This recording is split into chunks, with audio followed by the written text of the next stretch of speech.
আসসালামু আলাইকুম। কূটনৈতিক অবস্থান থেকে ভারত যাকেই সমর্থন দিক না কেন বা যে অবস্থানেই থাকুক না কেন, আওয়ামী লীগের পুনর্বাসনের বিষয়ে ভারত যে শেষ পর্যন্ত তার সর্বোচ্চ করণীয়টা করে যাবে সে কথা আমি শুরু থেকেই বলে আসছি। নিশ্চয়ই দর্শক আপনাদের অনেকেরই মনে থাকার কথা।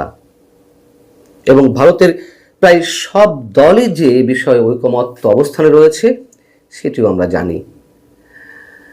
এখন যেটি শোনা যাচ্ছে যে গোপন স্থানে অবস্থান করেও সাবেক প্রধানমন্ত্রী আওয়ামী লীগ সভানেত্রী শেখ হাসিনা তিনি দলীয় নেতাদের সঙ্গে বৈঠক করছেন। শুরু থেকেই শেখ হাসিনা তার দলীয় নেতাকর্মীদের উদ্দেশ্যে অডিও বার্তা দিয়ে আসছিলেন।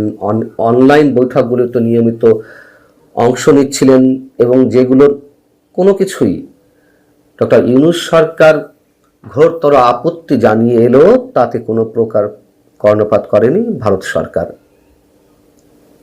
এবং সবসময় ভারতের পররাষ্ট্র মন্ত্রণালয় কিংবা দায়িত্বশীল বিভিন্ন পর্যায় থেকে এগুলো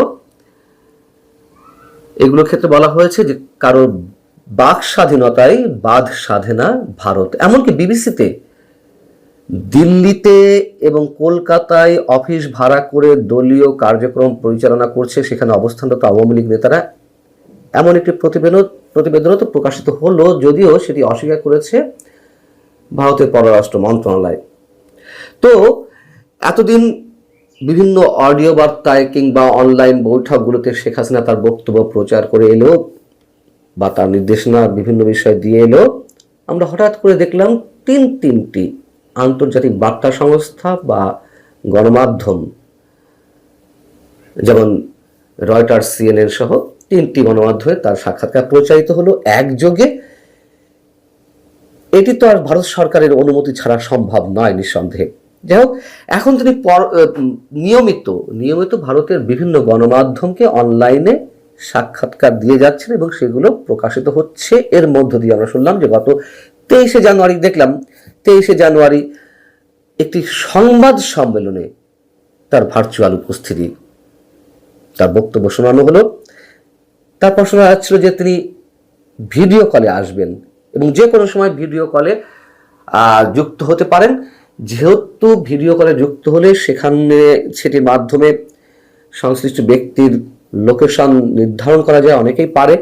সেই জায়গা থেকে তিনি ভিডিও কলে এতদিন যুক্ত হননি, এখন যে কোনো মুহূর্তে ভিডিও কলে আসতে পারেন এমনটি শোনা যাচ্ছে। এমন সব খবরের মধ্যে দিয়ে যেটি এইবার বেশ বেশ জোরে সোরেই বিভিন্ন গণমাধ্যমে আসছে যে তিনি দিল্লির গোপন স্থানে যুক্তরাজ্য আওয়ামী লীগের নেতাদের সঙ্গে দীর্ঘ একটি বৈঠক করেছেন।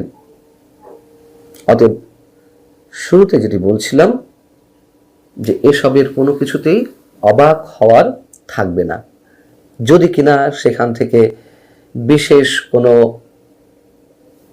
কোনো কিছু ঘটে যায়।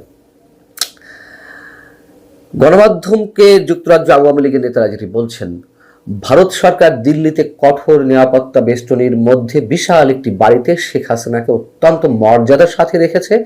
শেখ হাসিনাকে সেবা ও সহায়তার জন্য অনেকেই কাজ করছেন।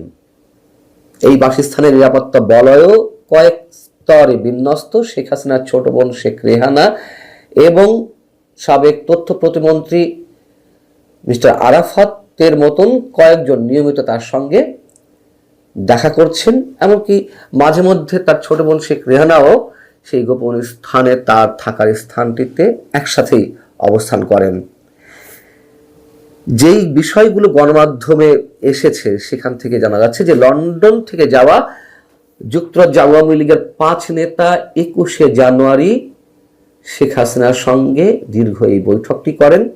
কড়া নিরাপত্তা বেষ্টনী পার করে নিরাপত্তা বাহিনীর সদস্যরা শেখ হাসিনার থাকার স্থানটিতে তাদেরকে নিয়ে যান এবং মোবাইল ফোন বা অন্যান্য কোনো সামগ্রী নিয়ে যাওয়ার অনুমতি দেওয়া হয়নি। শেখ হাসিনার সঙ্গে যারা সাক্ষাৎ করেছেন তাদের একজন গণমাধ্যমকে বলছেন যে কঠোর নিরাপত্তা ব্যবস্থার মধ্য দিয়ে সাক্ষাৎটি অনুষ্ঠিত হয়।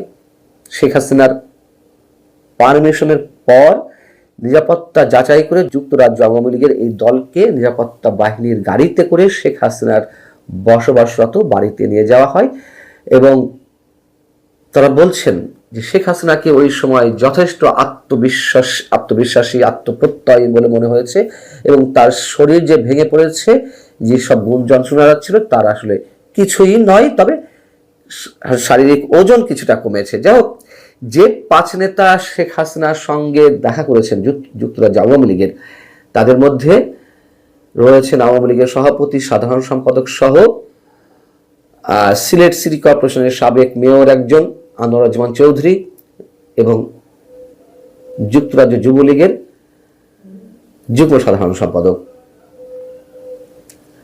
এবং ভারতে 1 সপ্তাহ যুক্তরাজ্য আওয়ামী লীগের এই 5 নেতা অবস্থান করে 26শে জানুয়ারি তারা লন্ডন ফিরে গেছেন।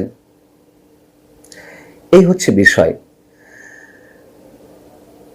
2024 সালের 10 ডিসেম্বর এই যুক্তরাজ্য আওয়ামী লীগের নেতাদের সামনে ভার্চুয়ালি ভাষণ দিয়েছিলেন শেখ হাসিনা।